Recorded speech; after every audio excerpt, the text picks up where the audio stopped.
Hey there folks, Nathan Donnelly, technical horticulturist here with CropKing.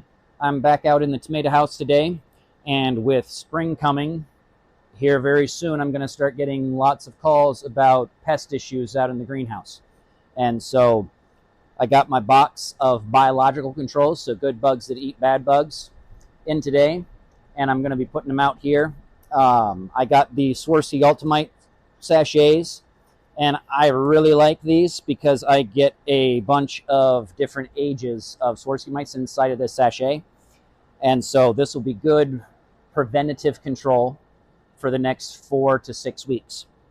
So starting now, we're worried about our pests that we're going to be dealing with in April and May, right? If I wait until I have an issue, I'm not going to be able to cost effectively and time effectively get that issue under control using good bugs that eat bad bugs. Then we're going to be resorting to sprays and typical insecticides to help get that pest population back under control. And depending on what we use, we might not be able to use bios again because of how long those pesticides residual activity is. And so starting early so that we can help prevent issues later. So again, really like these. They come with the hook on them. And all we do is we come over and I do 1 per bucket. And I just drop them on top here because our pests are going to like the youngest, softest growth on the plant.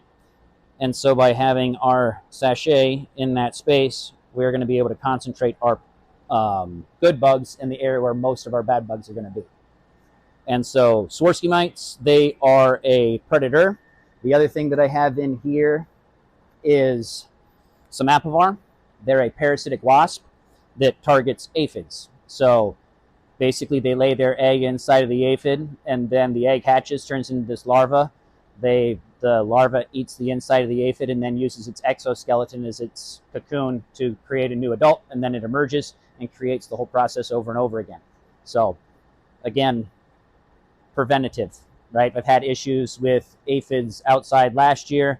I had some potato Y virus that I dealt with last year, which is transmitted by aphids. So I went ahead and brought these in so that I can stay ahead of that.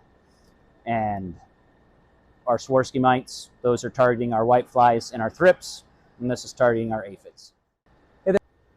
So when we receive the apivar, which is the parasitic wasp that attacks aphids, what we're actually receiving is parasitized aphids, and those larvae that are in their pupating stage, and they are emerging from the parasitized aphid to then parasitize your aphids that you potentially have in your greenhouse. And so they're in these little breeder piles. About every 8 or 10 feet, I'll go through and put a little breeder pile that's about a teaspoon's worth on top of the bucket, so that as those wasps emerge from the aphids, they can fly around in the greenhouse and find new aphids to parasitize.